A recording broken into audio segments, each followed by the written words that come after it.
a lot from the, is this far away from the modem? I go, yeah. She goes, is there like a bunch of walls? I go, yeah, a lot of walls and doors. She goes, boy. Yeah, you're going to need a Wi-Fi extender, which a lot of you have sent me links to. I ended up getting one, and it will be here Saturday. And then hopefully, like, in fact, when I was telling that story, Diana came in, a lot of you saw or heard that, and said, and it might still suck now, but I gotta get this going. I checked my speed, and I was at like 9 megabits per second, 4.5. So it's garbage. And so I would probably have better ability to do this at Fear Bunker North with my satellite internet. But this is just a shit show, so I apologize for that. It is better. Hey, Pooh! As you can see behind me, I'm keeping the door open in hopes that that'll kind of like amplify the signal. I had everybody in the house shut all their devices off because, of all the days when I have a message about cancer and health on someone in the family, Diana, you would think, I would want nothing more than this message to get through 100% the first time because it's crazy. I talked about it, and then the thing went apeshit. And then I reset it, and now everybody's texting Diana saying, oh, my God, are you okay? So, yes, she's okay. Let me take you through this cancer scare. Diana, I'll just get ahead of this, does not have cancer. But we have been sitting on this last week. And, man, that's scary-ass shit because they're looking at, I'll pick up the story, they called Diana back for mammogram number 2, and we're like, oh, that's kind of weird. And she goes, well, just in case, I want you to go with me. Well, yeah, okay, that sounds good. And I talked about that, and then I suddenly stopped talking about it. And some of you might have picked up on it. Boy, normally Zane would talk about the adventure or how that went, but mention of it. They did the second mammogram, and they said, yeah, it still looks like you've got something there. And so that made us a little bit uneasy, and we both had a very uneasy feeling about this. For some reason, there was a degree of dread. So that stinks. So then that mammogram finishes. They go, we need another look. We're going to do an ultrasound. So then they do an ultrasound. And then the doctor comes in and says, there is enough of there that I need a biopsy. And I go, and Diana right away, it's like, oh no, this is how it goes. You hear about these things where just what starts out as no big deal, and then as time passes and the day goes on from whatever follow-up exam, it starts to deteriorate, and maybe a feeling of dread overcomes you as you're like, what is happening? Am I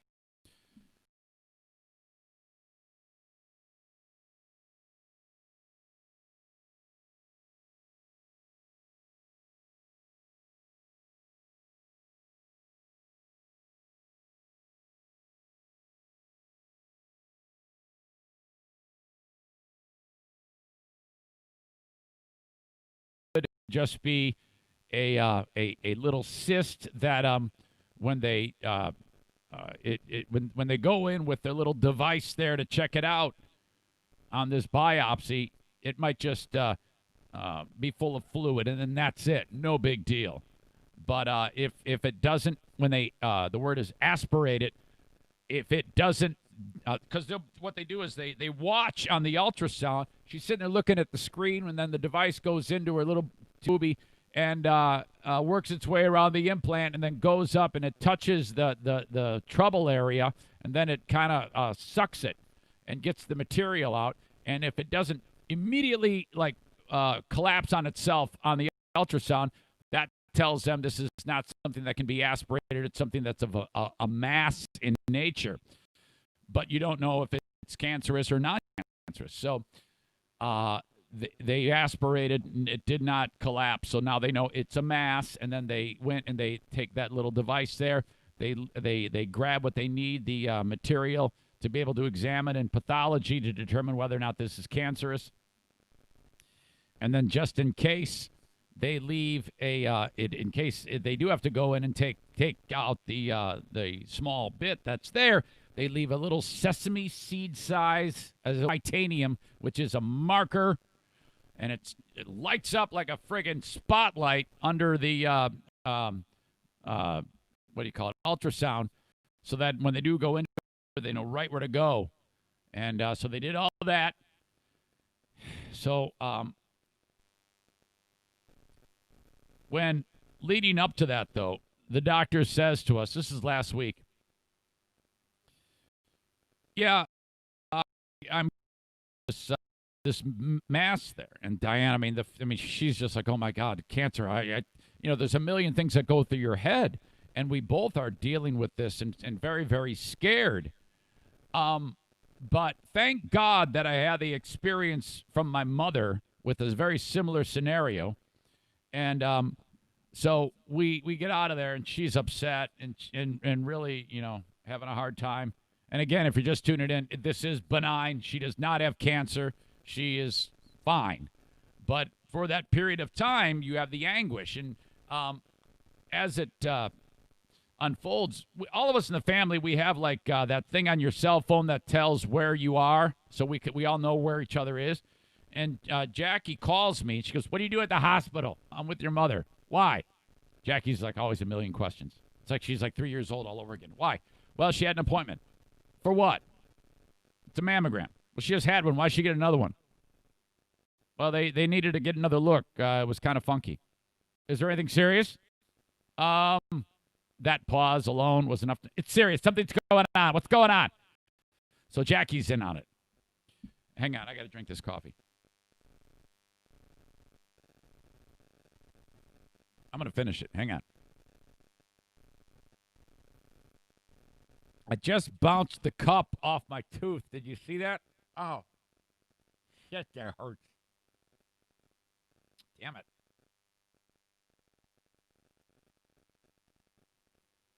Excuse me. So now Jackie's in on it. We go, all right, not a word. Your sister, we're going to keep this quiet for as long as we can. So right away I go, look, you might have it. You might have cancer. And I just want you to know that you getting the mammogram will have saved your life, because this is very treatable. This is if this is cancerous, and I want to wrap your mind around the ability that I'm not going to, as a husband, I tend to always, what I do is always worst case scenario, and then hope for the best, but expect the worst.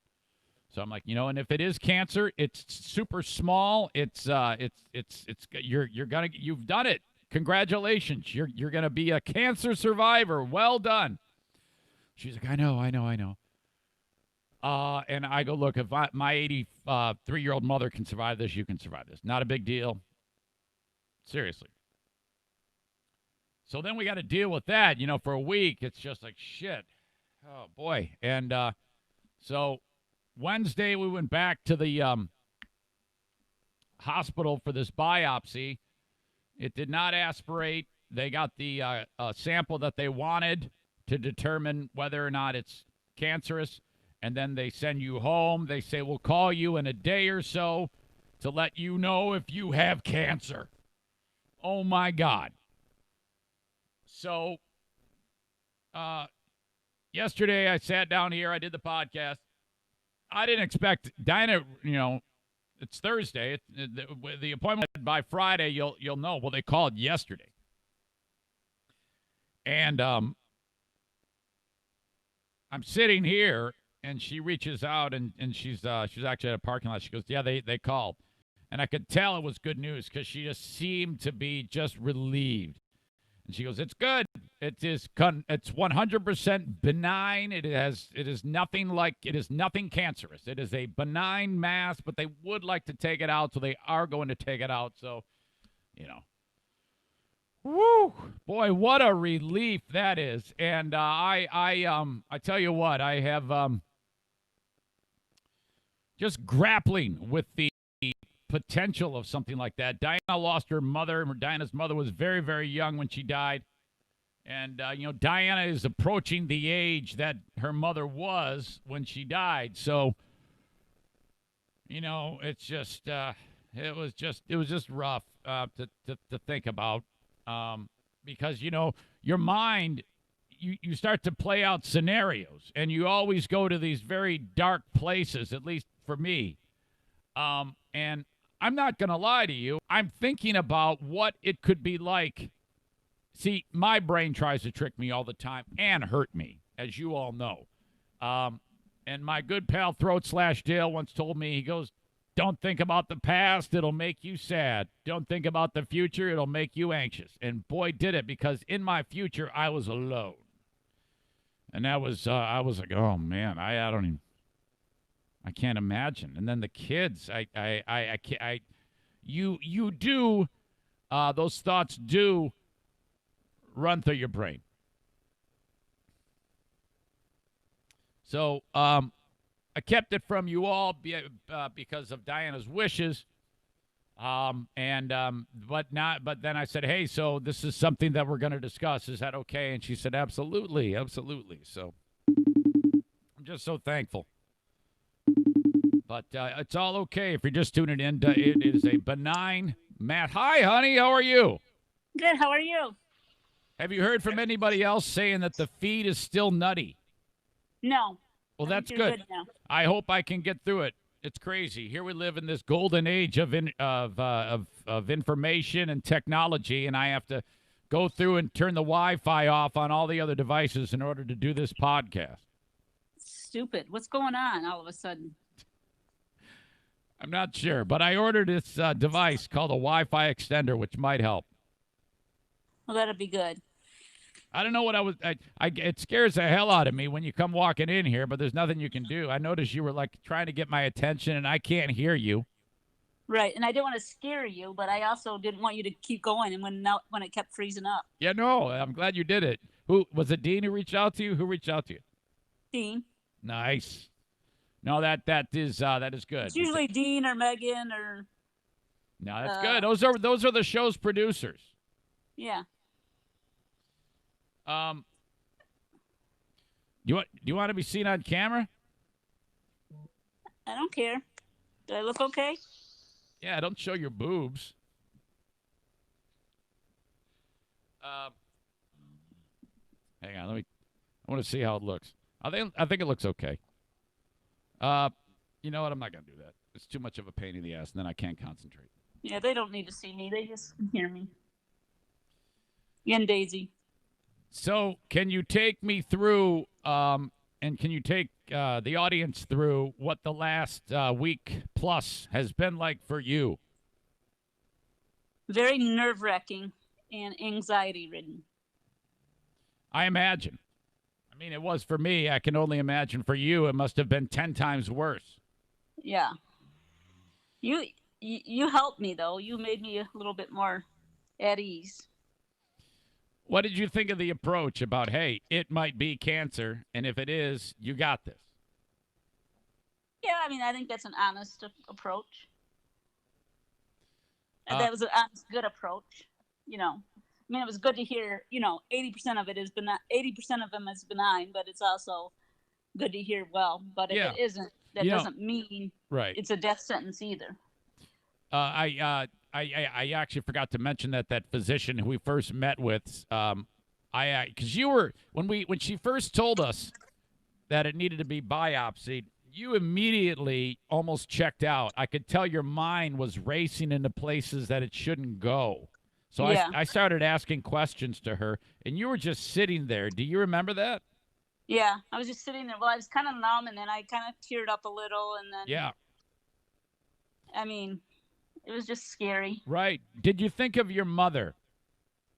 I did think of my mom, although my mom had a different cancer, but still, cancer runs in the family. And then I thought about, my cousin who, my first cousin who passed away from cancer at 40 or something like that, breast cancer at 40. So, it was pretty unsettling. So, while we were sitting there, this physician was described as like a no-nonsense person, and she, according to the nurse, after this physician left, the nurse said that normally this physician doesn't seem as optimistic as she did with us. Did that make you feel in any way better? Because she said that she's 85% sure that that tumor was not cancer. Yeah, I did. I mean, it did, but it was still always like on the back of my mind, So it did, but it didn't. Like, because sometimes, because I'm a worrier by nature, so my mind always goes, oh well, she's just saying that to make me feel better, but it really wasn't. I think she was she was telling it straight, and I just kept thinking back to my mother, who a very similar scenario, except they removed cancer and from her breast, and she just did amazingly well in that, and I guess it's really important to keep that mammogram a yearly thing. Right. The importance of that is unbelievable, because if cancer does happen to take hold into that breast tissue, which cancer loves that tissue, it can be caught early.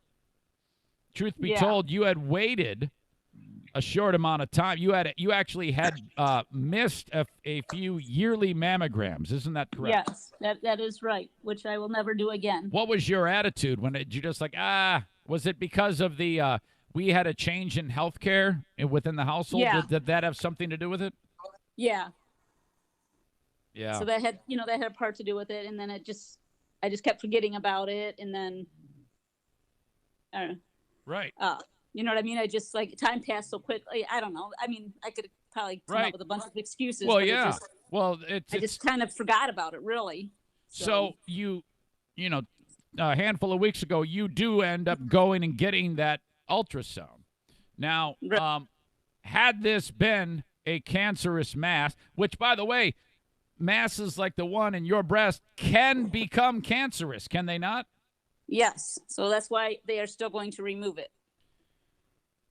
Had you not gotten the mammogram and another year passed, or two, you might not have been able to have as positive of a result, because, well, if the cancer's bigger, there's a chance it could be more of a systemic issue with other key parts of your body. Isn't that correct? Correct. Well, yeah. So yeah, you kind of have Jeffrey to thank for that. Well, this is absolutely incredible. I'm just so happy. I'm trying to keep the interview face on, while at the same time still, the whole personal angle of it. It's just been a little bit of a white knuckle ride, but everybody is, I'm sure, very, very happy that you are safe and sound. And then, hey, who was taking care of the wound there after the biopsy? Who was your nurse? You were. Yes. And then you know what? You're not that great of a patient, I must say. No, I am a good patient, but not. No, you're not a good patient, and here's why you're not a good patient.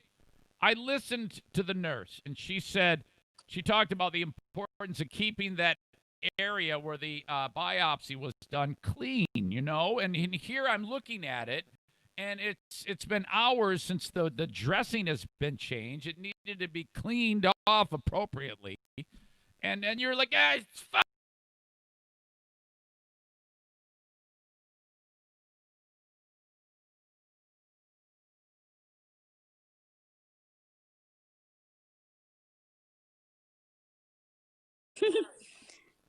All right. Well, I love you. Yeah. I love you too. You have let's see, 3 hours and 10 minutes. Yeah, I know. I'm working on it. All right. It's kind of because you're referring to the fact that we have a bet that we would be on the road by noon. Yeah. If we're not on the road by noon, you get a new phone. If we are on the road by noon. No, you do not. I never agreed to that. You get A hug. Oh, yeah, that. This is equitable. I don't want that anyway. That would be too All right. much. It's just fun to say. Yeah, Um, yeah. Yeah. So it kind of this whole thing with the internet screwing up is kind of going to work in your favor to some degree. It could. It could. If you don't hurry your ass up. All right. Well, I'm glad you're okay. Thanks, honey. Okay, I love you. I love you too. Benny wasn't here and he took off. Yeah, I know. Okay. All right. Bye. I'll talk to you soon. Bye-bye. There you go. The Queen of the Forest joins us. Man. All right. Flush that. It's gone. Now we just have to deal with removal of this little benign thing. No big deal. Ladies. Oh, my gosh. I don't care if you have to beg, borrow, steal. Get that mammogram. Cancer is a bitch, and you don't want to wait an extra year as that thing grows inside of you. I hope I put the fear of God into you right now. Call right now and get the mammogram. Like, stop listening to the podcast and schedule the mammogram. Cancer loves titty meat. I don't even feel good about that joke. Get the mammogram and then take care of it, okay? Please, please, please. We've got so much more to talk about on this podcast. Today is Juneteenth. What is that? I've seen enough of it. You know what? I figured out what Juneteenth was. Two things. First of all, Trump's having a rally called Get Coronavirus and Cheer on Trump rally in Tulsa, Oklahoma. 20,000 people will have coronavirus by the end of tonight. Trump is having the rally on Juneteenth. I think that's fine. Doesn't matter to me. But everybody said, oh, how dare you have a rally on Juneteenth? And I was like, what the fuck's Juneteenth? And then I saw on my calendar, the iPhone automatically puts it into the phone, so it says, today's Juneteenth. And I'm like, what is that? I looked it up. So now I know, and I am going to inform you so you can impress your friends with your newfound woke knowledge. Okay? Also, alcoholic killer monkey leaves one man dead and 250 injured after going on rampage. This actually happened. We must talk about this. As liberal as I've been about equality lately, I have finally drawn the line. The University of Florida has gone too far. However, the state of Mississippi hasn't gone far enough. I'll explain. Of course, as you know, there is still a deadly pandemic going on, but that's not stopping a local buttfuck near where I live from opening up his stupid gym called Get Coronavirus Here. A white dude is being hailed as a hero after beating the shit out of some racist at a Supercuts. And the ass kicking is captured in all of its audio and video glory. You are going to love this. I'll also draw our winners of our Kilwins gift cards, where you're encouraged to go see my man, Bob Kaiser, downtown Grand Rapids, Kilwins. His store was looted by the assholes during the riot. So my pal Mike and Jennifer Gilmurray from Baldwin Ace Hardware, we're all pals, bought a bunch of gift cards to Kilwins, and we'd like you to go downtown and use them at Bob's store. So there you go. That's all on the way. Man, that Wi-Fi thing really put a slowdown in the day. It'll be a miracle if we get out of here at noon. I predict a phone for Diana. But first, the open of the Eric Zane Show Podcast. Brought to you by Terrytown RV, online at terrytownrv.com. You can reach out to them at just go to their website, terrytownrv.com. And, man, they have had a hell of a month it's really interesting what's happened because there's been all the stories about industries struggling because of the pandemic. Well, not one of them is the RV industry. They've done very, very well for some reason. And so they have had to actually bring on more people to help make sure that the customers are satisfied at Terrytown RV. So go online, pick out one you like, and then go check it out at Terrytown RV. They're on Division between 68th and 76th Street. Please mention that you are a listener of the Eric Zane Show podcast and you love that they sponsor this homespun grassroots obscenity-filled fiasco. Thank you, Terrytown RV. After you get your camper, travel trailer, fifth wheel, whatever the hell it is, motorhome, and then you crack it up because you tried to park it when you were hammered, you need to go see Metalworks Body Shop. They're my latest sponsor. They just signed this week. They're in Coopersville, Michigan. They do body work on RVs. They've got the biggest spray booth in the entire state. And they're the guys that do it, okay? So reach out to them. If you crack it up, just get a hold of Metalworks Body Shop. If you miss any of this, just send me an email. I'll point you in the right direction, introduce you to Ryan and Fran. They can fix it right up for you. That's a terrible feeling, man. You get your nice camper, whatever, you feel all good. You know, you're driving around taking the kids, and then you crack it up. It looks like shit. The fiberglass is laid out of it. All the trim's ripped off. You feel like a dick. Call Metalworks Body Shop. They'll fix it. Fantastic. If you click on their logo at ericzaneshow.com, it takes you right to their Facebook page. They also have a website, metalworksbodyshop.com. Finally, Irvine's Auto Repair, Grand Rapids Hybrid. Okay, you can reach out to them, irvines.com. They specialize in Asian, domestic, and European vehicles. They want to fix your car. They are the best. If your vehicle is under the weather, as they say, just not running right, you need to call on Irvine's. 616-532-6600. That's 616-532-6600. All right. There you go. That is the open of the Eric Zane Show podcast. Officially. Okay. What the hell's Juneteenth? I'm going to tell you. Juneteenth is I forget what it's called when you combine, like, instead of June 19th, it's just called Juneteenth. There is a term for what that is. Well, Juneteenth is one of those. It's been celebrated as a holiday in the black community for decades, but now is the perfect time to enlighten the rest of us so that we can participate too. We're kind of in this weird spot in time after the death of Floyd and, of course, Rayshard Brooks, that story going on. There's been so much unrest. Well, you know, I figured I should get to know exactly what this is all about, and I had no clue. If you're a history buff, this is cool.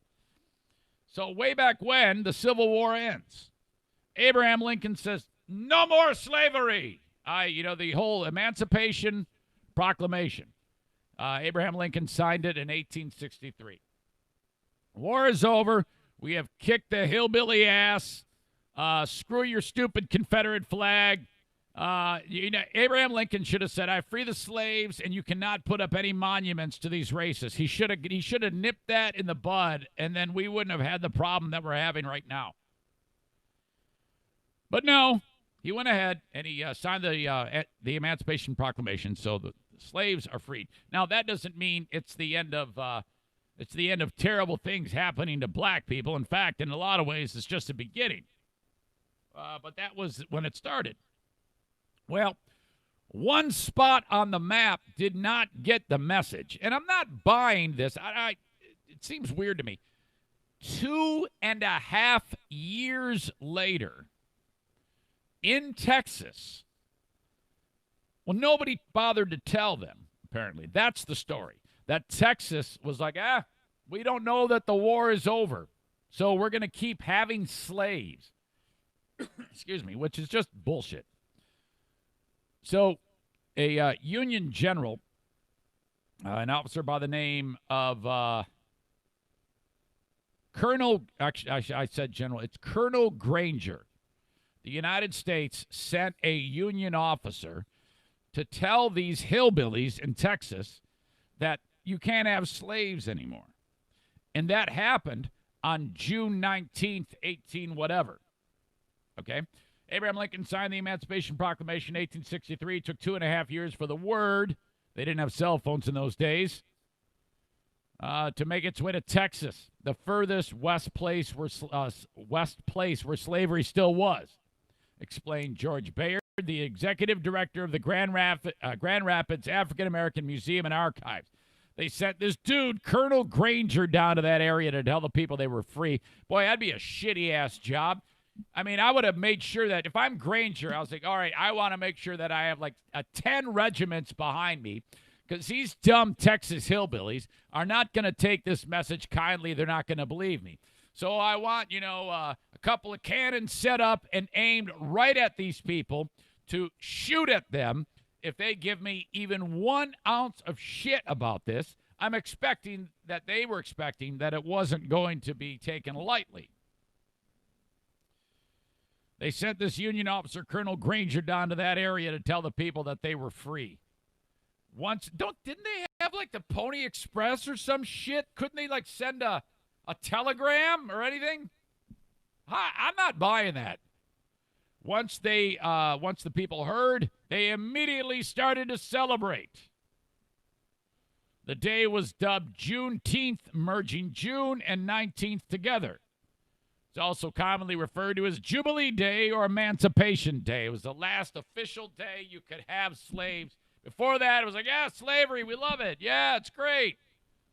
The next day, no way. It was a time of rejoicing, barbecues, baseball games, just good times, said Bayard.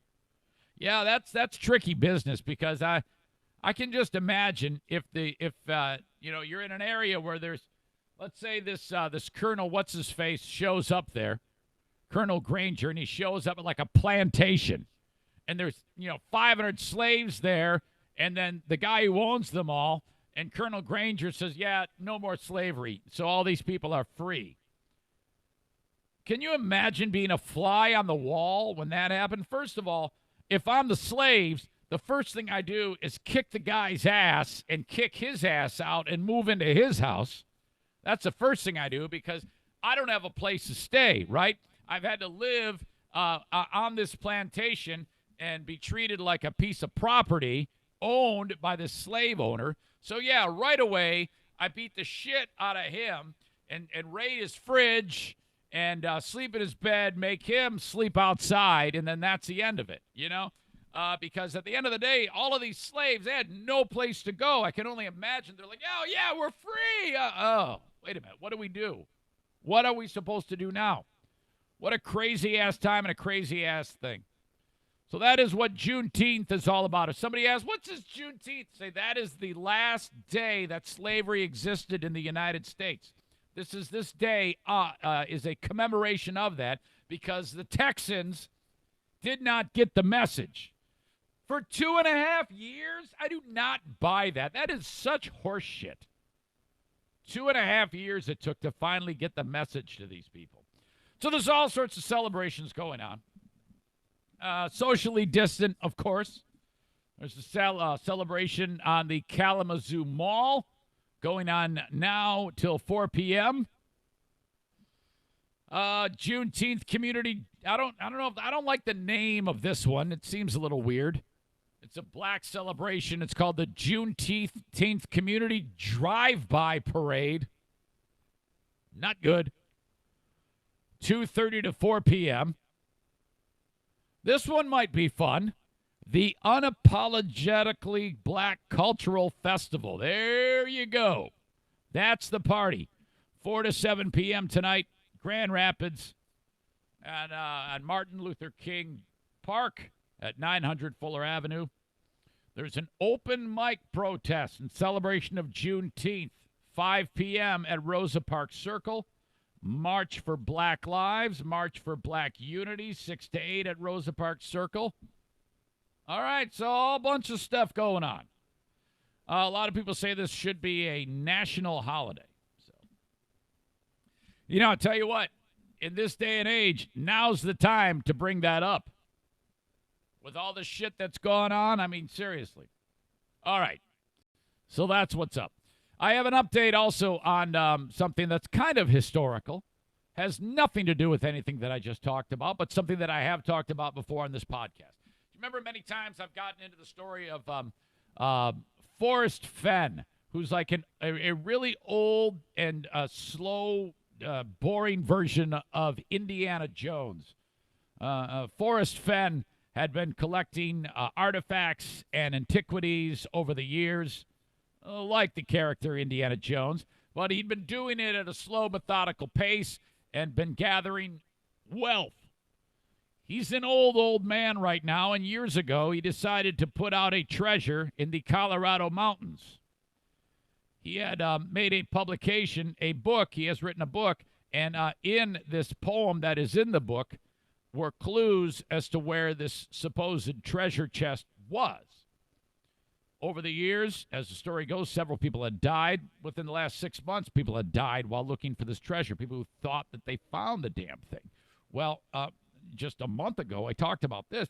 A guy who lives out east found the treasure chest. And Fenn had always said, it's all written down there. It's all in there. You just got to piece it together, and you will find it. And he had said that there was various priceless artifacts in there and gold coins from eras gone by and worth millions of dollars. Well, some folks, even listeners to this podcast, were like, bullshit. Nobody, first of all, there was no treasure. Nobody found it. And he's just doing this to drum up, interest in his book. It's all a scam. Not so. He has published pictures of what it looked like, what the treasure chest looked like, and what was in this damn thing. And he is not kidding. Some dude got the loot and is super rich now after getting all of this. People saying that it was a hoax. He tried to put it to rest by unveiling the first photos of the discovered treasure. On Tuesday, he posted pictures of the treasure on a fan blog site dedicated to the hunt that Fenn sparked 10 years ago when he published the clues in his autobiography, The Thrill of the Chase. You got to see this thing. I mean, seriously, it looks like stuff that like Indiana Jones cleared out his junk drawer, man. It's incredible. One photo shows Fenn sorting through the bronze chest filled with gold, jewelry, and other artifacts believed to be well over $1 million. Removing objects from the chest, it's darker than it was 10 years ago when I left it on the ground and walked away, Fenn wrote in the caption. Another photo shows the treasure not long after it was discovered, according to Fenn. Third picture shows a picture of him wearing a silver bracelet that has been tarnished black. That is in the treasure chest. So there you go. I'll link it up. You can see it for yourself. Can you imagine being the guy who found the damn thing? If you're the guy who's reading that text from his autobiography and you're living somewhere out east and you go, I know those Colorado mountains like the back of my hand. I bet you I know exactly where that is, and I think I can find that thing. And then he either drives or jumps on a plane, gets off in Denver, and then takes a cab, maybe rents a car, drives as close as to he can to it, and then starts tromping through the woods to the area where he thinks he knows it is, and then does a little bit of excavating, whatever, and finds the freaking treasure. Holy crap.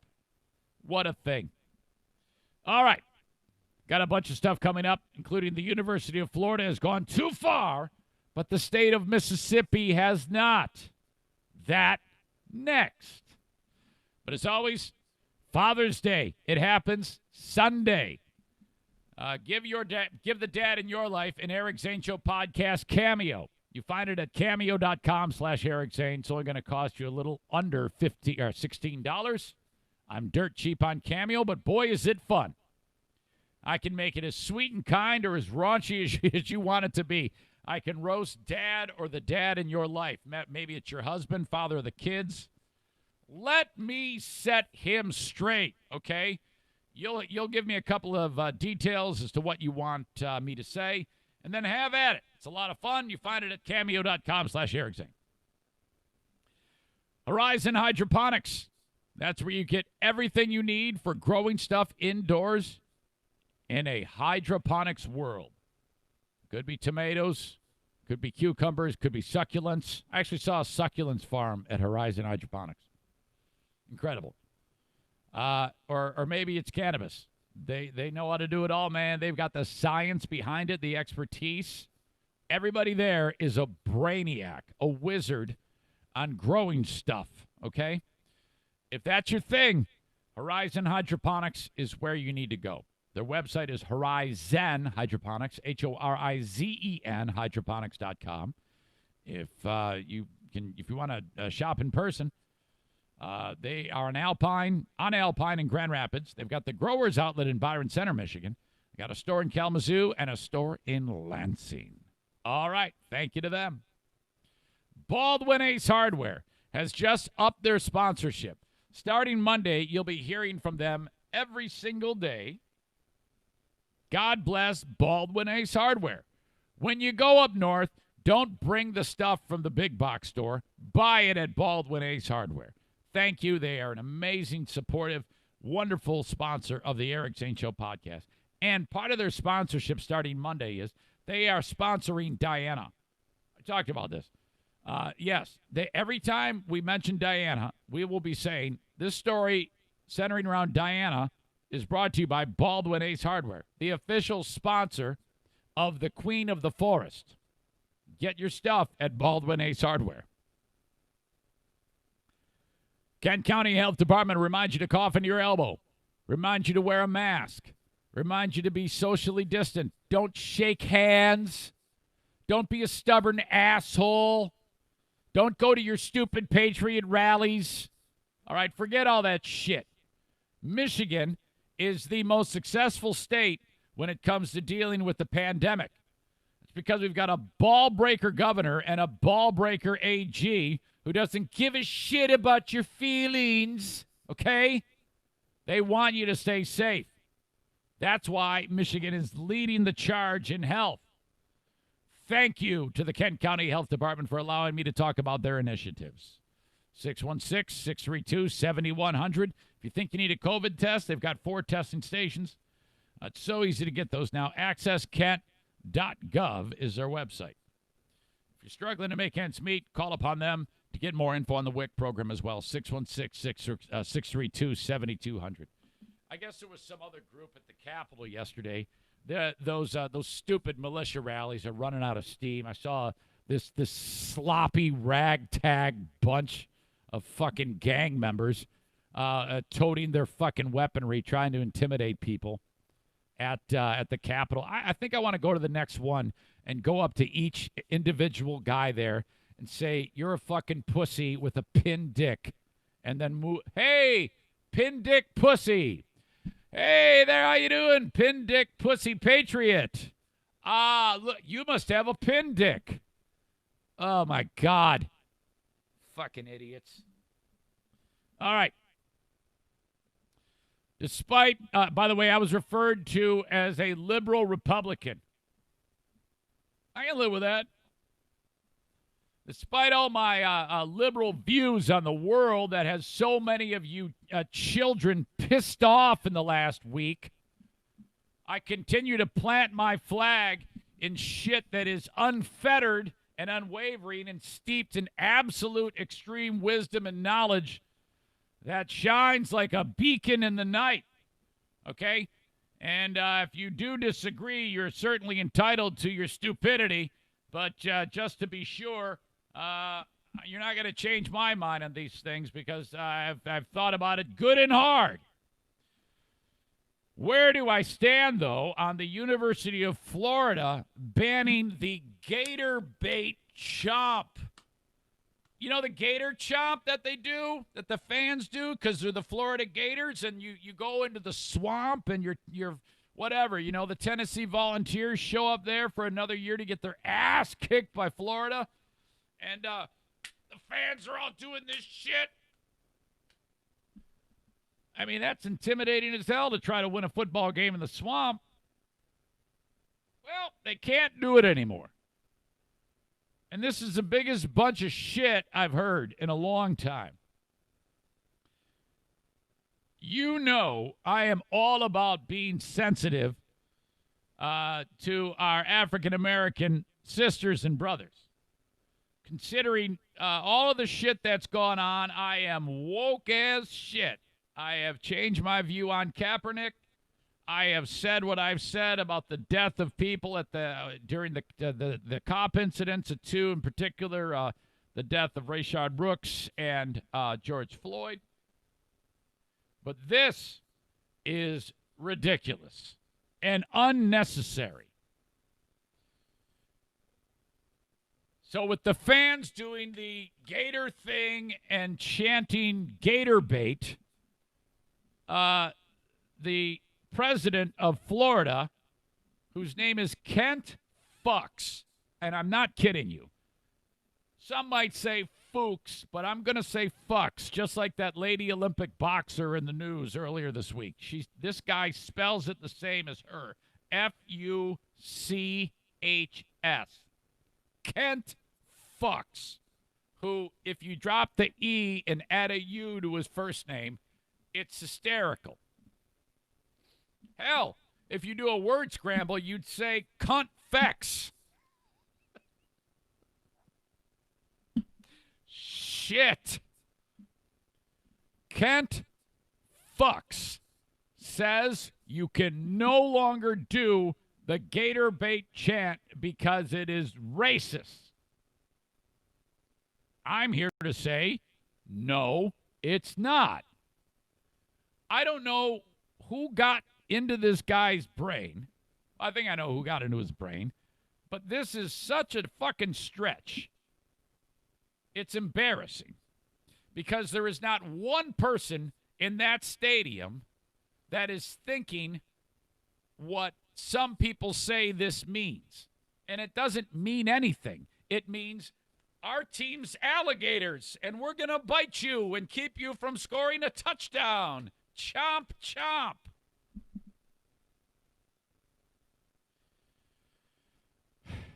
While I know of no evidence of racism associated with our Gator bait cheer at Florida sporting events, there is a horrific, historic, racist imagery associated with the phrase. So you just said it, dude. It's not the same. And you're like, what? What is it? What could be the thing? Fox said in a statement, accordingly, University Athletics and the Gator ban will discontinue the use of the cheer. Traditionally, fans shout Gator bait and use their arms to mimic an alligator's mouth, chomping down on their opponent. I quoted this guy just the other day, and he's back. He is from Ferris State University, and I forget his name. He runs the Jim Crow Museum of Racist Memorabilia at Ferris. And according to that, they say that children back in the day were used to bait alligators in the late 1800s and early 1900s. And that, that's the thing I don't ever want to think about. And I don't deny that something terrible like that happened. But that has absolutely nothing to do with the football team and the fans going chomp, chomp.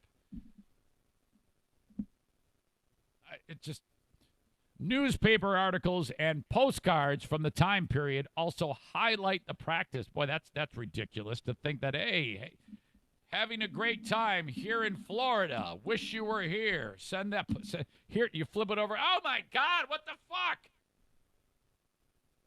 That would be a post. What the hell? Man, shit was fucked up. It's fucked up now, but it was way fucked up then. Here's the one thing. I mean, some people might say, well, maybe to you, Zane, but still, there's a lot of sensitive people out there in the world who are black, and they just don't want it. This is going too far, and I turn to the man who invented it. this gentleman, Lawrence Wright, who is as black as Wesley Snipes, says, fuck this shit. We want our gator bait, baby.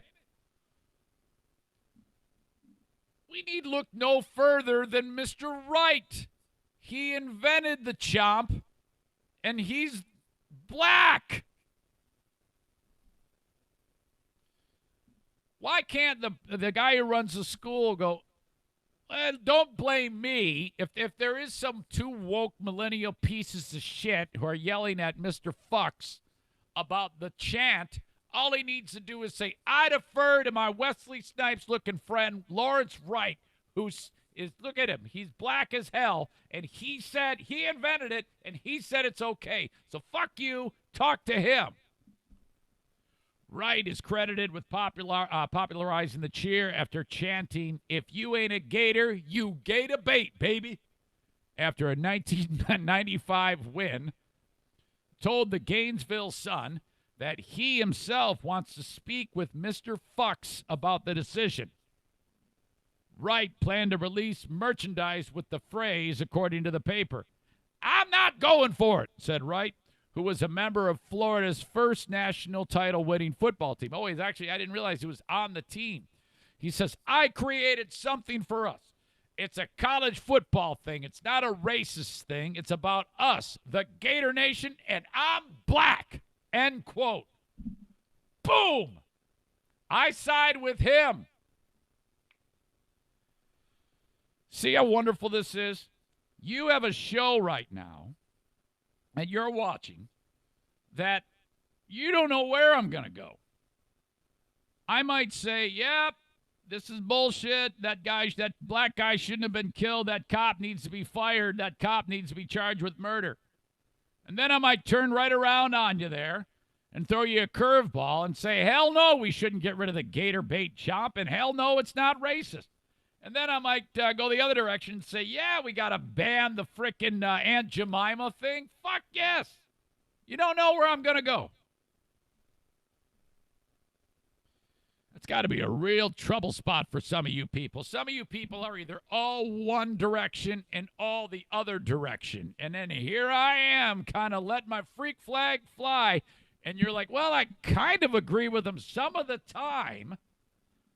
That's why some of you people say it's the most liberal Republican podcast you can possibly find.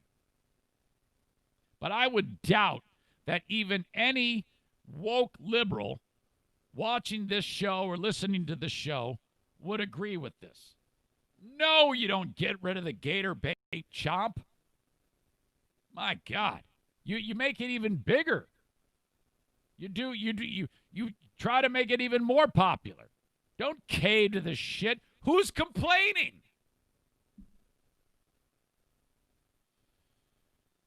The removal of the cheer was just one of more than a dozen actions announced by Mr. Fucks as part of a 3-point plan to address racism at the university.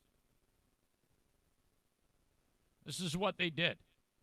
They said they're removing the monuments. All right, I can live with that.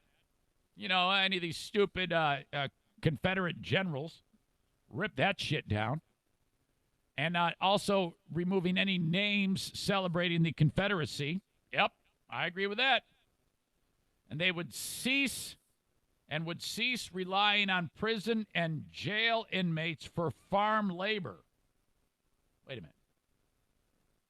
Well, what's wrong with that? I mean, these guys got to get out in the sun sometimes. I mean, they're not in prison because they were nice. And when you're in prison, you can actually earn a wage, you know, to head over to the fucking commissary and pick up some honey buns or some razors. These guys got to earn a living somehow. I don't know about that. Anyway, they're not using inmates for labor.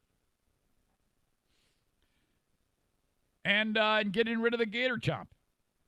It's past time for UF to commit and engage in this challenging, uncomfortable, transformational work, said Mr. Fucks.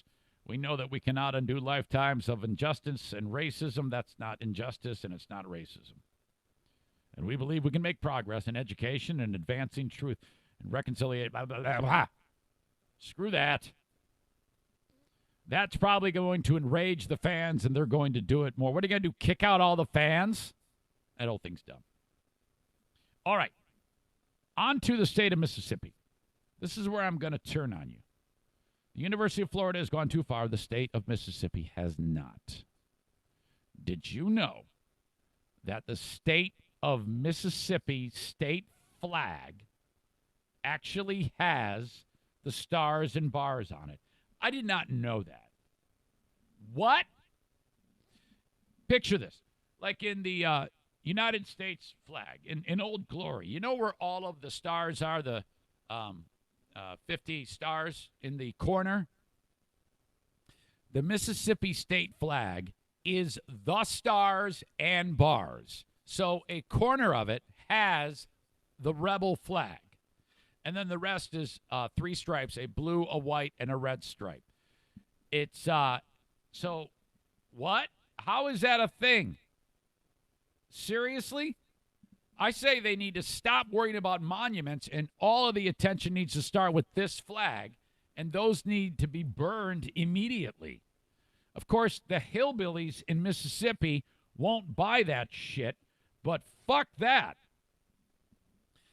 And now when it comes to football, the SEC, Southeast Conference, is turning on the state and saying, hey, change your flag or you're going to risk losing all college sports events. How about that? These hillbillies love their sports, even though Ole Miss and Mississippi State pretty much suck at everything. The fact of the matter is, the Southeastern Conference said, get rid of it or you're out. They're serious. SEC Commissioner Greg Sankey said in a statement, it is past time for change to be made to the flag of the state of Mississippi. What do you think of that, Kenny? Hey, yeah, man. Hey, you're not going to survive down here, Zane. You're planning on moving here. Bullshit. Our students deserve an opportunity to learn and compete in environments that are inclusive and welcoming to all. Can you imagine walking around in Mississippi and that piece of shit racist flag is flying? Oh, my God, it'd be terrible. Who's the asshole that's letting that fly in the first place? This should not be a discussion. In the event there's no change, they're saying there will be consideration of precluding Southeastern Conference championship events from being conducted in the state of Mississippi. They need to be more firm on that, the SEC. They need to say, going forward, if you don't change it, no more SEC events. And that means, like, your schools are out of the conference. They don't like that. These people in Mississippi, they don't have anything. That's their pro sports, okay? Mississippi State. They have shit there. The call for change received support from both University of Mississippi and Mississippi State University, both members of the SEC. So there you go. Mississippi needs a flag that represents the qualities about our state that unite us, not those that still divide us, said University of Mississippi Chancellor Glenn Boyce and Athletics Vice Chancellor Keith Carter in a joint statement. Those schools are urging the state, change the flag. So what do you guys think about that? Are you in the camp of, yeah, get rid of it? Or are you like some of these idiots that are saying, you will not change history. If you change history, you're destined to repeat it. I am so sick and tired of that bullshit crutch trope that keeps being wheeled out there saying, oh, yeah, you know, if you're a true patriot, you won't do that. What the fuck are you talking about? It's a racist flag. Burn it. The state has been under pressure to change the flag for years, but the demands have ramped up in the wake of George Floyd. Holy shit. The focus on racial justice has fueled a resurgence in demands to take down monuments and dedications to the Confederacy and its generals. We are living in an incredible time right now. This is if you think about all of the things that are happening around us, and it's just like a wave. And I don't think there's any putting the brakes on it this time. The death of Floyd, in particular, has led to more things happening on a developmental front when it comes to people discussing race in the United States since anything preceding it. All the speeches by Martin Luther King, the marches, all the Rosa Parks, shit, Floyd is like all of those combined with the groundswell that's gone with it. And there's been good and bad that has accompanied it. You've had the riots, you've had Antifa, you've had all the bullshit that accompanies it, and we're dealing with that. But in the long run, I think this is a damn good thing. This is really great. As long as nobody else gets hurt, that's what the goal is. You do it smart, you do it wise, you get that fucking flag, you rip down these monuments at the end of the day. It's going to work out. Hopefully. Fingers crossed. All right. Man, coming up, I've got audio for you. Some local dude is going to be in the crosshairs of Michigan's Attorney General who does not like people fucking with her. Some dude has opened up his gym and is sticking his stupid finger into her eye. And I've got audio of some hillbilly racist at a Supercuts getting beaten down by a white dude. In an event that happened like 2.5 years ago, but it's taken this long for the video to be obtained, and now that it has hit, this dude who did the ass kicking is everybody's hero. As you know, T-shirts are available at ericzaneshow.com. If you like the show, that's an idea for a T-shirt. Eric Zane Show. Eric Zane, the most liberal Republican ever. ericzaneshow.com.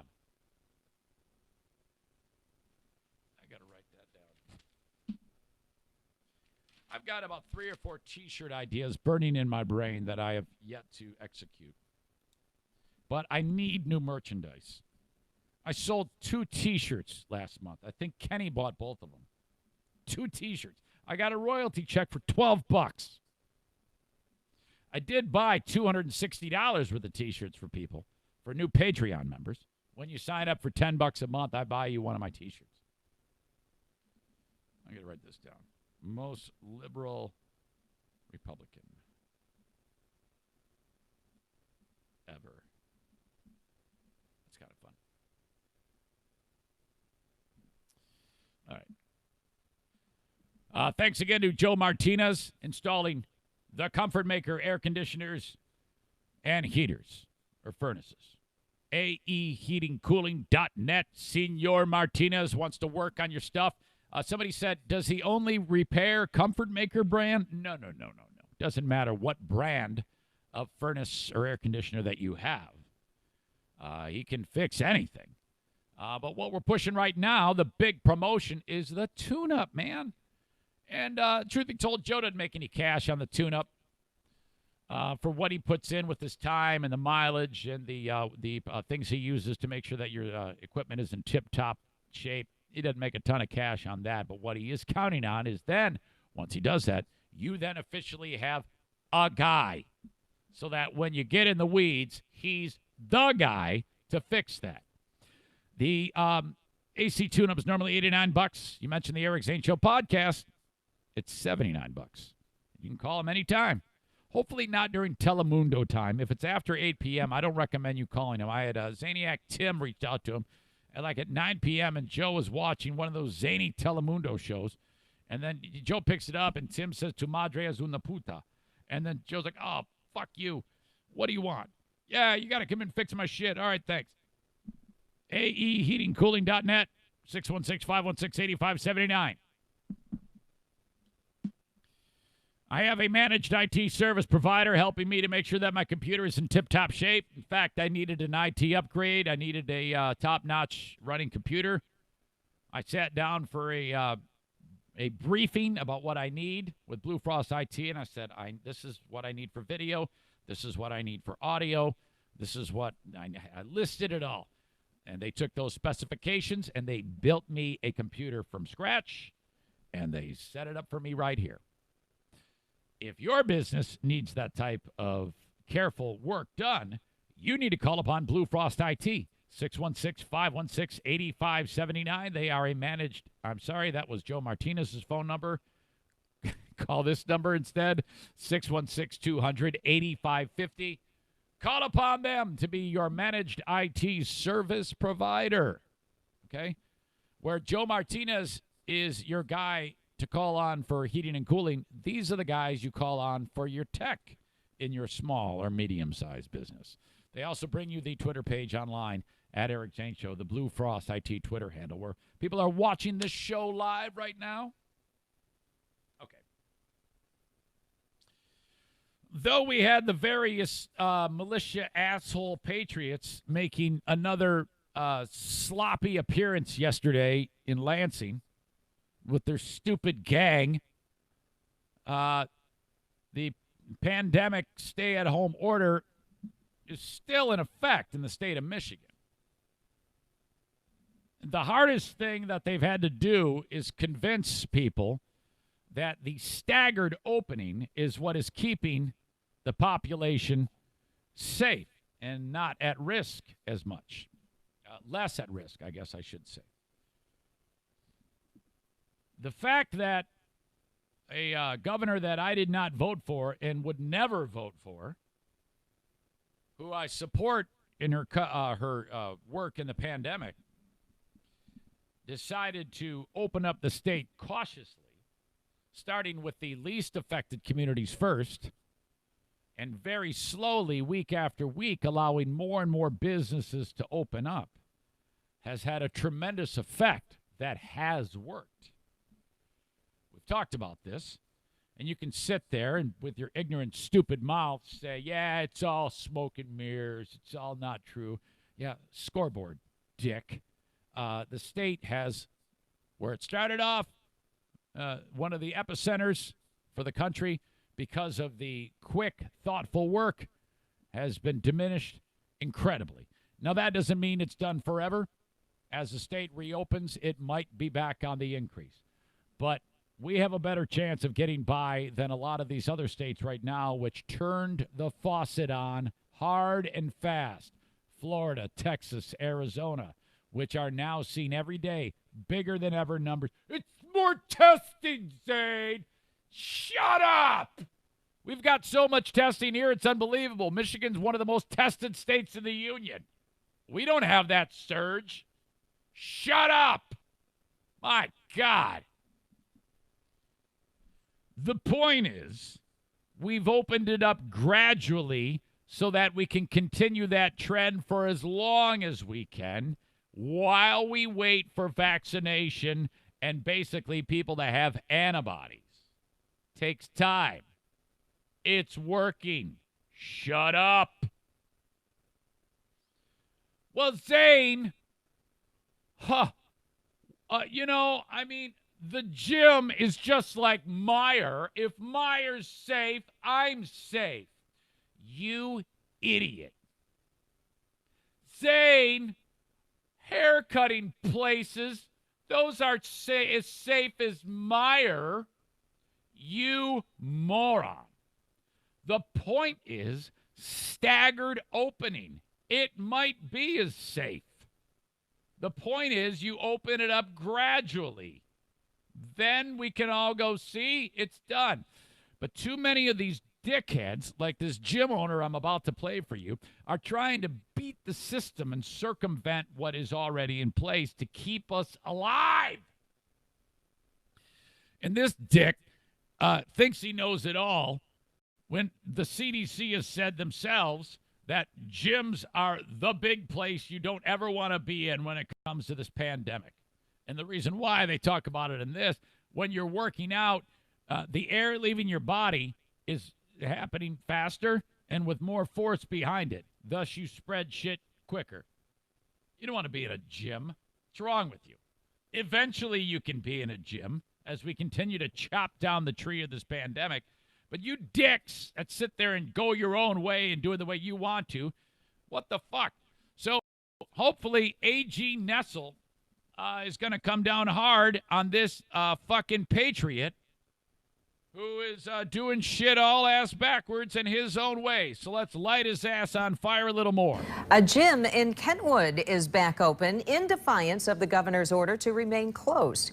The owner opened up on Monday and says that he's seen a jump in membership in those 3 days. News 8's So what? That's the only reason why this guy's doing this. Heather Walker is talking with him about the decision and the possible repercussions. There's a sign on the door saying if you're sick, don't come in. Inside, there's hand sanitizer and sanitizing stations throughout. But beyond that, at this gym, it's back to business as usual. And everybody's in there, working their ass off. Nobody's got a mask on. The fact of the matter is this is all about social distancing, masks, not doing risky behavior. All of that is out the window at this place. At Endurance Fitness in Kentwood, no mask. If you want to get coronavirus, go to Endurance Fitness in Kentwood, Michigan. It should say, get coronavirus here at Endurance Fitness, home of the owner with the giant overbite. Temperature checks are required. Members are back to their normal routine, and others are joining them. We have gained 80 new members. In the 3 days that you've been open? In the 3 days that we've been opened. That means 80 more cases of coronavirus. This place is like a second home to me, pretty much. Yeah. This guy who loves the gym, he's talking about how much the gym is a second home. Doesn't look like it by the size of his boobs. I love coming here. Like, it's such a stress relief with everything. You know what I mean? Yeah. Yeah. So for you, would you consider the gym essential? Yes. Very much essential. Well, the stop it. Yes. I go through a lot of things with depression and things like that. That's great. And this place has helped me out tremendously. Work out at home. Owner Jason Furman says he couldn't care less about the $500 fine or 90 days in jail for defying the order. Oh, what I'm hoping somebody named Eric Zane sends a link to AG General about this dickhead. Did you decide to open? Freedom. Oh, hold on. Let me hear this. What, is this Patriot Nick? Is this Zaniac Patriot Nick that owns the gym? Owner Jason Furman says he couldn't care less about the $500 fine or 90 days in jail for defying the order. What made you decide to open? Freedom. Oh, Furman feels as a business owner in America, he should have the right to open his doors. Did you have any concerns about the health and safety of your patrons? Of course. That's the primary reason I was closed for 3 months. So what's different now? He says the opening of other businesses. It's certainly safer. There you go. There you go. This is the thing. This is what these assholes say. Again, forgetting everything that I just talked to you about as to why it all makes sense as to the way they've opened up the state the way I have, even though for some of you people who are ignorant as shit, you don't agree with me and you think I'm crazy and you think that it's all a power kick and that you think that she's doing it because she wants to punish you, which is insane. She doesn't want to do any of that. He doesn't get that. He's using the logic, well, a gym is definitely safer than a dentist, which, by the way, it's not. So he feels he should have the right to open when that has nothing to do with that. She's slowly opening up businesses so that it isn't like a Florida. That's the point of the whole staggered opening. But nobody understands that. You've all forgotten that. Did you have any concerns about the health and safety of your patrons? No, of course. That's the primary reason I was closed for 3 months. So what's different now? Yeah. He says the opening of other businesses.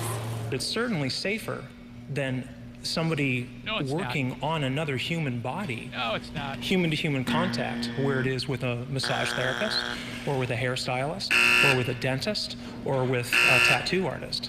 Now, I'm not saying those businesses should be closed. I'm glad they're open. But if they're open and they're safe, because they wouldn't be open if they weren't safe, certainly a gym is safe. Oh, you got it all figured out. You can go by your own rules. Okay, hey, guys. Hey, dickhead at Get Coronavirus Here Jim is doing it his own way. He said we can open, folks. The health department disagrees, ranking gyms as high risk for spreading the virus. COVID-19 is spread through respiratory droplets. Working out increases frequency and intensity of your breathing, which means the potential for spreading the virus is increased. What would you say to people that say this guy's putting money before the health and welfare of the public? I'm putting money before the health and welfare of the public. That's what she just said, asshole. Did you hear that? What just happened? What she said, what do you say to people who say you are? And then he says it. What? People that say this guy's putting money before the health and welfare of the public. I'm putting money before the health and welfare of the public. I'm putting money towards the health and welfare of the public. I don't understand what he just said. No, you're not. You're doing exactly what she said, and then she said it, and then he repeated what she said because he didn't know what to say. And so he's trying to think on his feet, but he doesn't do that good of a job. Potential for spreading the virus is increased. What would you say to people that say this guy's putting money before the health and welfare of the public? I'm putting money before the health and welfare of the public. Right. I'm putting money towards the health and welfare of the public. Gee, are you kidding?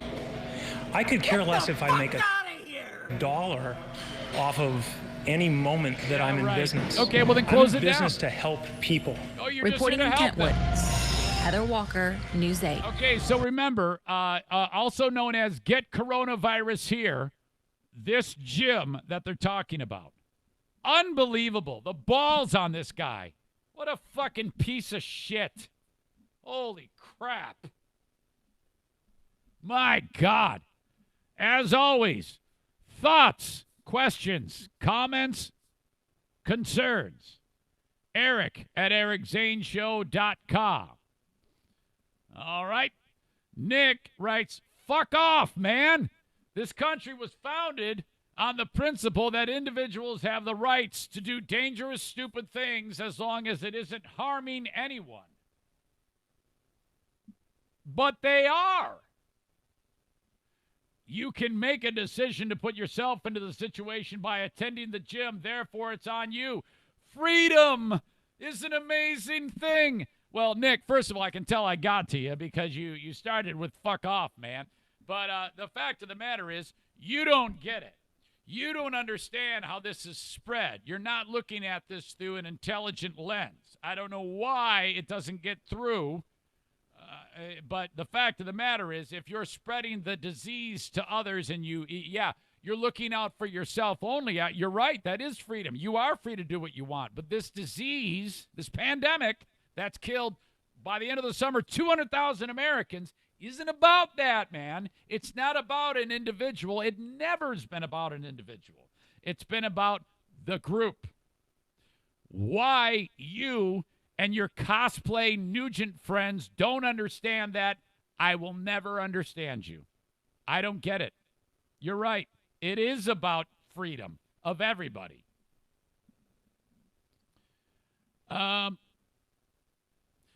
When it comes to Gator Bait being canceled, Tim writes, Zane, no. That's not how cancel culture works. You don't get to decide what other people feel is offensive. From emailer Tim. Thank you. All right. Craig writes, regarding today's podcast, I'm watching. I'm glad things are clearing up for Diane. I love you guys.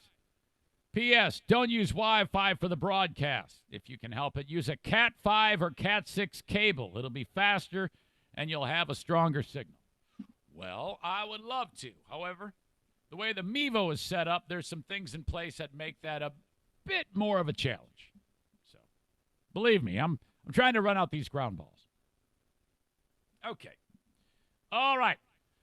This video, by the way, I will link up video of Get Coronavirus Here, Jim, so you can see this guy in his overbite and that who I hate, and his ignorant, selfish, money-making ass.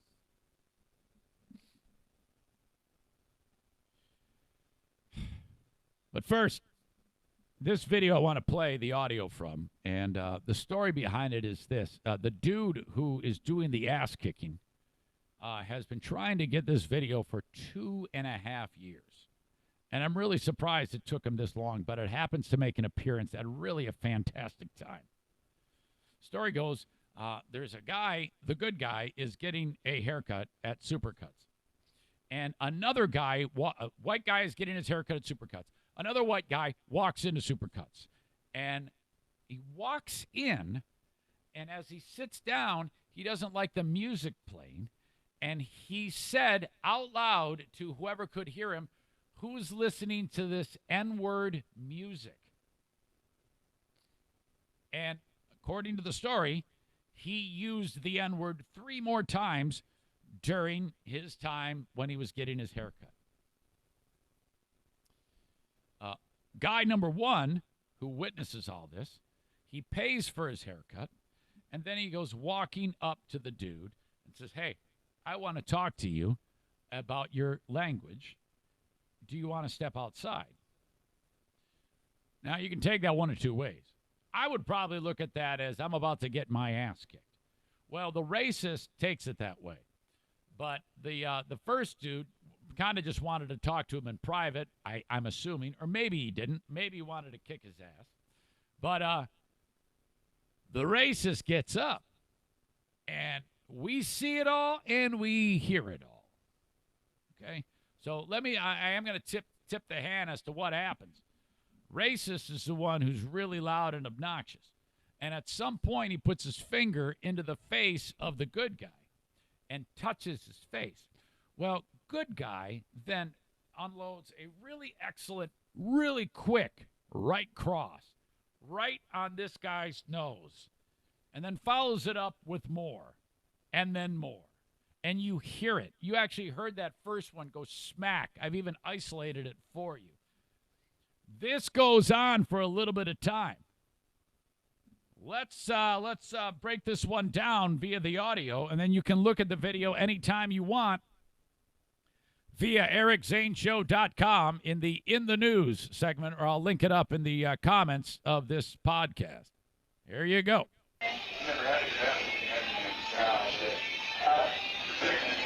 That's all weird. You can't really make out what he's saying. That's when he walks up to the chair of the racist getting his haircut and says, hey, man, what's up?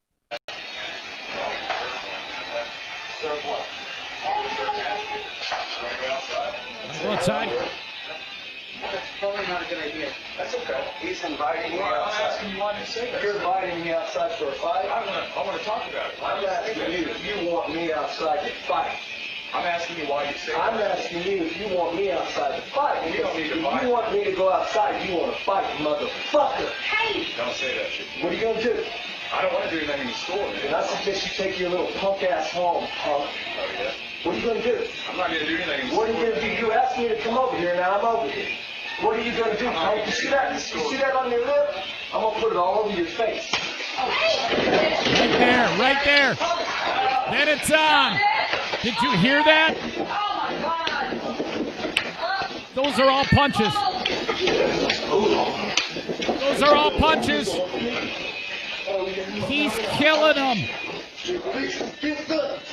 The racist doesn't land one punch. Good guy hits him probably, 20 or 30 times. You're going to get a jail, motherfucker. Yeah, you're going to jail. I didn't touch you, bitch. Okay, now they're on the floor. More punches. More punches. Okay, now the best part's coming up. Listen for it. I have it isolated. I'll go back and go over it with you. All right. You want any more? No. Hey, don't. No. Offspring's playing in the background. Come on, man. If you're keeping score at home, do you want any more? Racist? No. You want any more? No. Do you want any more? No. You want any more? No. Wow. He made that guy his bitch. This is that first punch. Listen. I'm going to put it all over your face. Oh. I'm going to put it all over your face. Okay. This is every day I like to give you something if it's worthy of a must-listen thing. A real must-listen. And or view. And that's it. This is the must-view thing. You got to take the time to either go to ericzaneshow.com on In the News to watch that. Or if you're just listening to the audio podcast, click on the link that I provide in the show notes. It is Incredible. What an ass kicking. Holy cow. And now this dude who did the punching is like, everybody loves this guy. All these people are just praising him. And so this is great. Upon all of this happening, the guy's name is, his first name is Revis Hammond. Revis tweeted this out. He wrote, "Hey, folks, I finally got the video. Almost 2 years ago," I thought it was 2.5. Almost 2 years ago, I was in Supercuts, and this guy walks in and says, "Who's listening to this N-word music?" And then says the N-word 3 more times. After I pay for my cut, I confront him about what he said, and then this happened. Prior to the confrontation turning physical, the racist heard repeatedly mention going outside to fight. Revis, meanwhile, attempts to tell the racist he merely wanted to discuss the use of the N-word. Revis later added a bit more context to the incident in subsequent texts or tweets, noting that he does indeed have wrestling experience and that he did not catch any charges thanks to some quick action on his part. According to him, detective watched the same video and ultimately concluded that he acted in self-defense. There's a still shot of the racist. His face looks like Rocky after Clubber Lang beat the shit out of him. Really bad.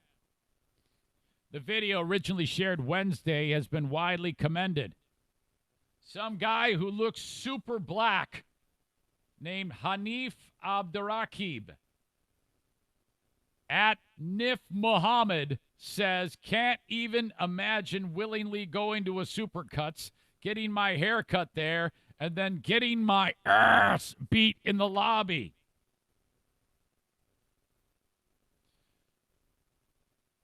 John Alexander writes, "Need more racists getting their ass whipped videos." Andrea, a member of Black Lives Matter, writes, "White boy wasn't playing." I'm going to put it all over your face. Our white allies are growing out here. We're not taking this shit anymore, she writes. One more? No. Andrea continues, "This young man is a national hero, LMAO. I'm going to put it all over your face. These are the videos I like to see." Well, me too, Andrea. Hashtag Black Lives Matter at Crazy for Kratos 88. Man, that Andrea's probably going to throw her underwear right at that dude. If there was ever a goal for ass kicking white guy to sleep with a black woman, now's the time. Riot B writes, "These are the allies we need, because Lord knows that man was comfortable saying the N-word because no black person steps into Supercuts. We need white people defending us even when we aren't in the room." I'll put it all over your face. Even when we aren't in the room. At AJB Collectibles writes, "This is funny as fuck. What is it with racist fuckwits who can't fight getting themselves into fights?" Wow. Very, very funny. You must check that out.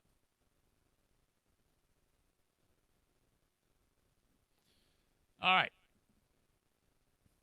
As always, your comments, Eric at ericzaneshow.com.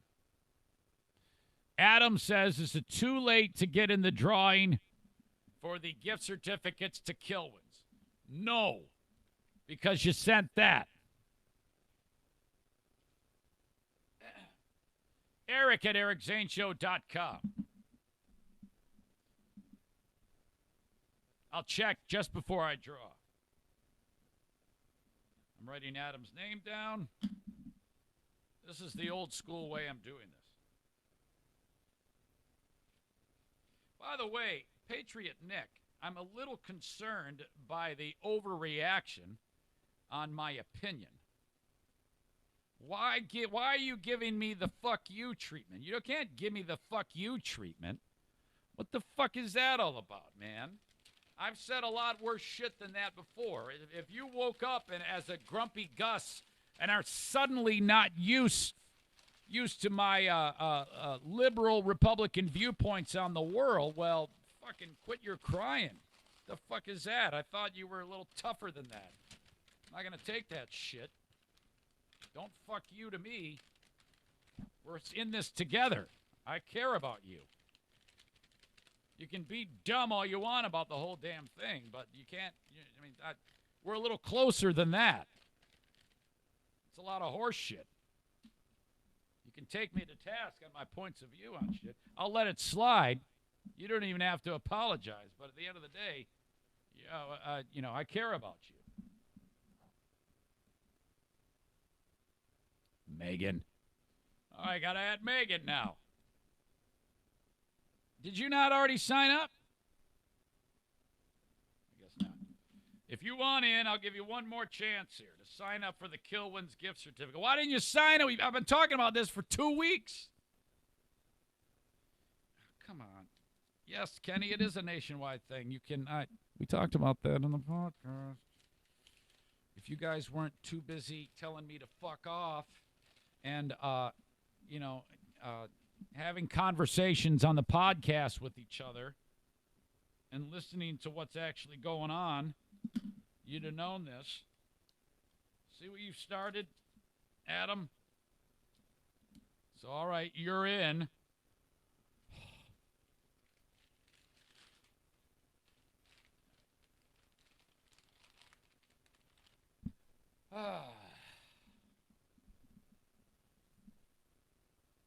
Where am I?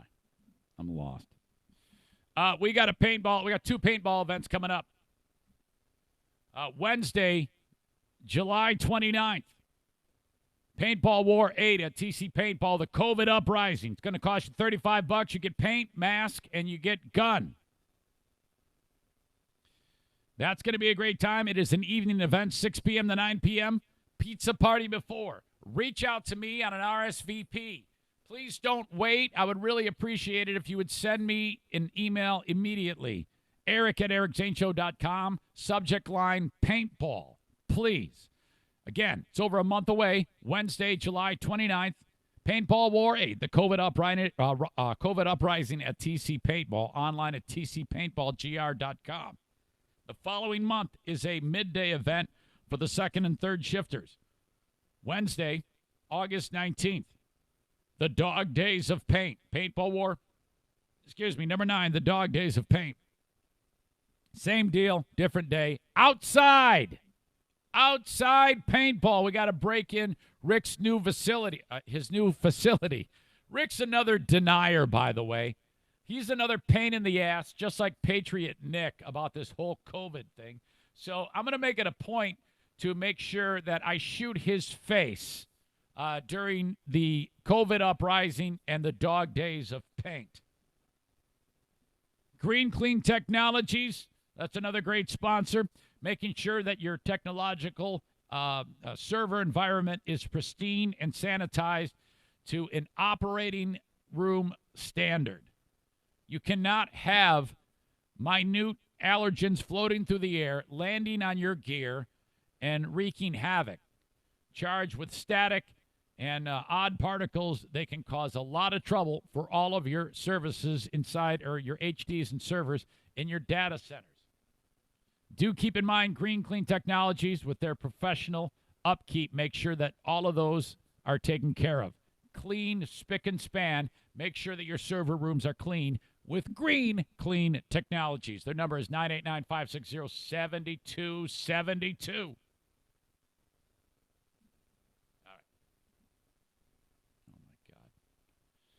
Kilwin sent again. Sarah, I know you're in. Dean is in. All right, I'll put Dean down. Push up Dean is in. And Josh Brown is in. I'm going to click refresh one more time when I'm done pulling these out. So you better send it now. I'm not playing. I'm going to draw. Josh Brown is in. Josh Brown's wife gives me hard eyes. She loves me like all the girls. All the girls love me. Seriously, all the girls give me hard eyes. If you're a female listener of this show and you send me an email, you must include hard eyes. It's really a boost to my ego knowing that you are in love with me. Real quick, before I do the drawing, Zaniac Sarah is really fantastic at making these masks. And she got, for Diana and all the members of this family, a fabric pattern that is very near and dear to us. This is an autism awareness mask. You know, autism, the multicolored puzzle pieces are like it. I mean, this is always about autism awareness. And as you know, my sweet, sweet youngest grandson is autistic. And Diana works with young people in autism in the school. And look at this. We got the scrunchie for the ladies' autism awareness. And this is I forget what this thing is. It looks like a dick ring for me. But it's I don't know what. This has something to do with when you get out of the pool and your hair is wet. That's what I was told. So thank you to Sarah. Kenny sent me hard eyes. Shelly, you're already in. If you've already sent one, don't send another one. I already got you in there, Ms. Shelly.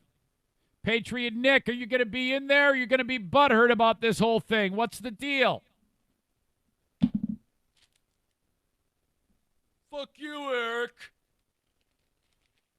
Unbelievable. Again, it's not about your freedom. It's about your safety.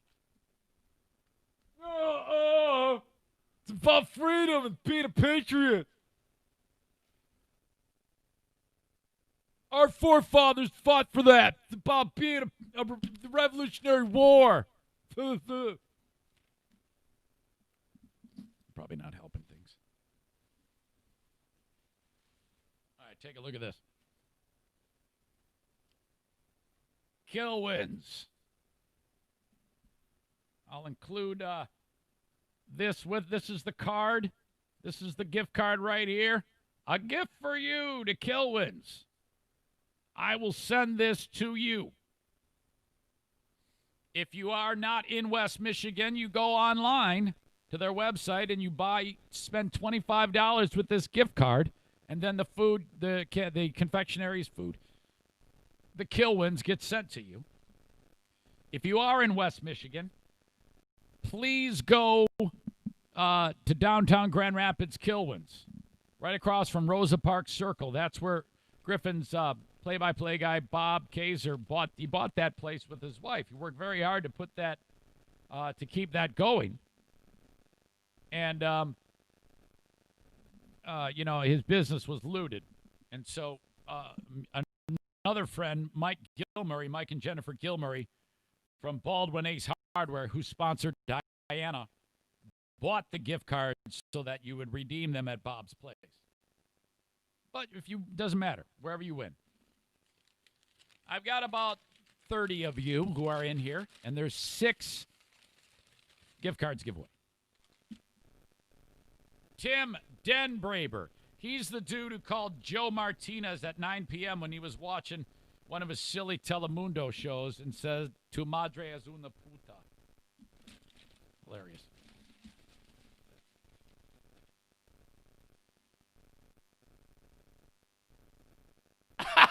Yeah, man. Yeah, shit, yeah. I never win anything, man. It's been a good fun month for me, man. I'm getting some Kill Wins. I'm getting some pussy. Getting some Kill Wins. I'm getting some pussy.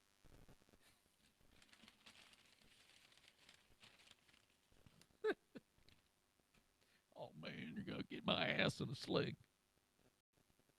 Oh, hey. We're just talking about her. Sarah. Sarah's you get a gift card. You get a gift card. All right. That's 3. Next. This is fun. It's like doing a radio show. Ha! Kevin in Muskegon. Kevin, where can we watch your show, your podcast? Oh, it's N Northwest _space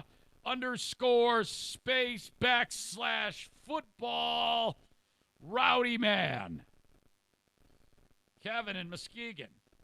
So wait a minute now. Locally, Den Braber is local. Sarah is local. Kevin is in Muskegon.